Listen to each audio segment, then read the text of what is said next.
Uh, Good morning, everybody. It's a pleasure to be here. I've been blessed with speaking at the NYU conference for a number of years, and when I was preparing my comments this morning, I reflected on how different the various subjects that I've covered before this august group. The one that tickled me the most was I spent an entire NYU keynote speech talking about public to private. Now, does that sound like an anachronism to anybody in this room? But those were the times, and we're in different times today. In many respects, the real estate industry is getting an awful lot of attention, perhaps more attention than it wants. On the residential and single-family side, I believe we're close to a tipping point. Despite the headline this morning that because we had one month of new construction slowdown, we now have a double dip in the housing market. I don't think that's the case, and in fact, I think we're very close to equilibrium. But when it's all said and done, we have to step back and look at, where we are, who we are, and what we're going to be. The consumer has run out of money to consume. He's run out of credit to borrow. And he's run out of cash to service his debts. Consequently, we're seeing a significant reduction in consumer spending that, at least at the moment, is being made up for by stimulus from the federal government. The financial institutions came through what I would call the old maid period. We had an arena where effectively it was like the card game Old Maid. Create the paper, move the paper, don't get stuck with the paper. Structurally sophisticated solutions, but naive because they didn't understand the methods and mechanisms of the real estate business. If you looked at the structured financing products that the financial markets created, they were really perfect as long as there were no defaults. But in fact, that's not reality, and what we're about to begin to see is a new form of warfare called tranche warfare, where basically we're going to end up with people with varying levels of interest battling each other over what is or isn't priority in all of these structures that have been created. The business community has been scared to death. If ever before it was relevant, it certainly became relevant this time around as liquidity equals value. The level of business activity drop in the end of the third quarter, the beginning of the fourth quarter, and the first quarter of 2009 was truly unparalleled. I talked to a director of Caterpillar, and he said that in the month of November last year, they saw the most dramatic drop in demand that they had ever seen in the history of the company. The result was an enormous effort to reduce costs. That not only occurred in Caterpillar, but occurred throughout corporate America, and we saw unemployment rise from approximately 5% or slightly under 5% to slightly over 10% today. I would call it the panic of '08. And I would remind all of you that we've had numerous panics before. This was not a quote-unquote outlier as everybody described it. Whether it was the panic of '07, the panic of 1873, you could use October 19th, 1987 as a panic. But as a result of that panic, the entire economy and frankly, the whole world took a rain delay. The result on lots of different elements of our business, but as it related to commercial real estate, and I'm going to define commercial real estate right now as office, retail, warehouse, to some extent apartments, but not hotels. As everybody knows, we are approaching a wall of maturities. Some part of that wall has already been approached. And we have seen that the result has been to follow Confucius, whose famous line was, bankruptcy courts don't recognize maturities. And in the same manner, in this current scenario, instead of seeing foreclosures, what we're seeing is pretend and extend. The thesis all is predicated upon whether or not the loans are current. If the loans are current, and in this very, very low interest rate environment, keeping them current is less of a challenge than in previous periods. But as long as those loans are basically kept current, I think the lending community will continue, at least for the next couple of years, to pretend and extend. The key to all of this, obviously, is a continued low interest rate environment where carrying these assets is possible. To the extent that we see significant escalation in interest rates, thereby precluding the owners from being able to service, then I think my scenario is unlikely to come to fruition. But from everything I see right now, I think we're going to have very low interest rates for the foreseeable future. And I define the foreseeable future as probably at least the next 18 to 36 months. During that period of time, we're going to see real estate fill up, but fill up at rates that are going to make valuations going forward very difficult.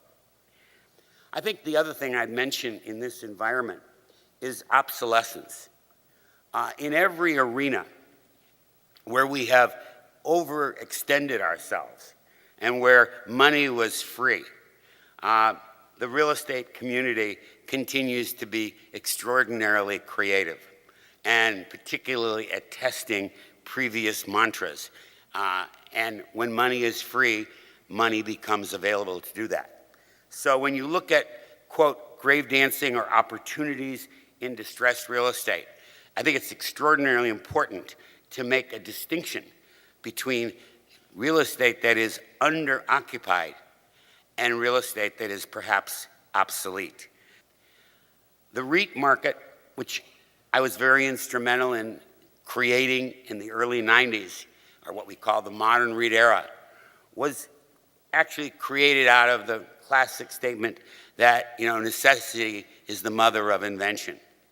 And the necessity at the early 90s was that there was no capital available to the real estate industry, not from the insurance companies, not from the banks, and not from the pension funds. And the only option was to attempt to go to the public markets for those funds.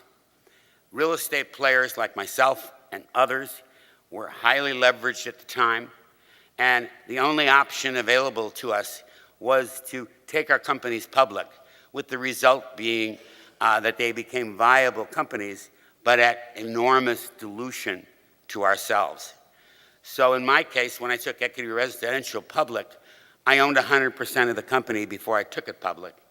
And I took it public in 1993, and when I was done, I started with a company that I owned 100% of that was 90% leveraged. I ended up owning 20% of a company that was 40% leveraged. Much as I see the kind of dilution that's going to exist in the existing real estate portfolios that are out there. The thesis of the public access was, one, creating quote unquote liquid real estate, creating vehicles that were big enough so that that liquidity would actually occur and in effect solve one of the great problems of real estate, which is obviously lack of liquidity. It was also predicated on access to markets. That being a public company created the patina and the respect to be able to tap various sources of capital going forward. And it was predicated on lower leverage because as public companies, they had a responsibility to what I would call the retail little old lady from Pasadena who signed up to get a piece of the action, not to own a piece of an over-leveraged scenario. And obviously, it was all predicated on liquidity equals value. I think going forward in 2010, we're going to have a slow absorption with no new supply.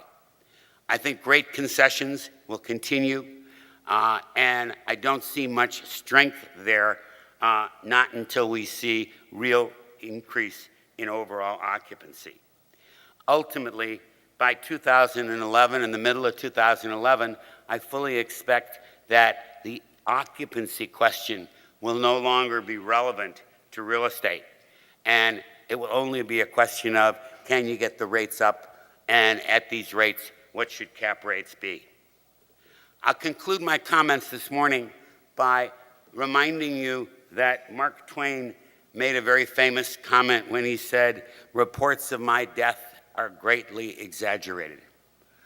I stand here today and tell you that all of the new savants on commercial real estate, people with extensive experience like Wilbur Ross and others who found it appropriate to comment on the demise of commercial real estate, you'll find that their comments are almost directly related or inversely related to their knowledge of our industry going forward. When it's all said and done, it's all about supply and demand. In the 70s, we had huge inflation. We also had huge vacancy. And the reason was because we had too much supply. So there isn't really a correlation, even though we talk about real estate as a hedge against inflation. There really isn't a correlation between anything other than supply and demand. And as you are out there looking at the real estate environment, I think you have to look at it with that perspective in mind. Almost everything else is secondary. And I think the supply scenario is so constrained that I think the commercial side of the business is going to come back pretty quickly. And I would finally leave you with just a thought as to the future. In October of 1990, I spoke before a similar group like this at the depths of the 1990 real estate depression. And everybody who had been reading what I had been writing in the 80s expected me to come out and piss on all over them again. Instead, I came out and I said, this is the greatest single opportunity in history to acquire real estate at significant prices below replacement cost. I believe that that was, in fact, a unique scenario. I don't think we're going to have a repeat of it this time. The flow of product is going to be slow. The government's infusion of capital into the financial institutions has given them optionality on time. And consequently, I think you're going to see a slow recovery in terms of equity transactions and availability. I don't think you're going to see much in the way of serious grave dancing outside of perhaps the hotel area.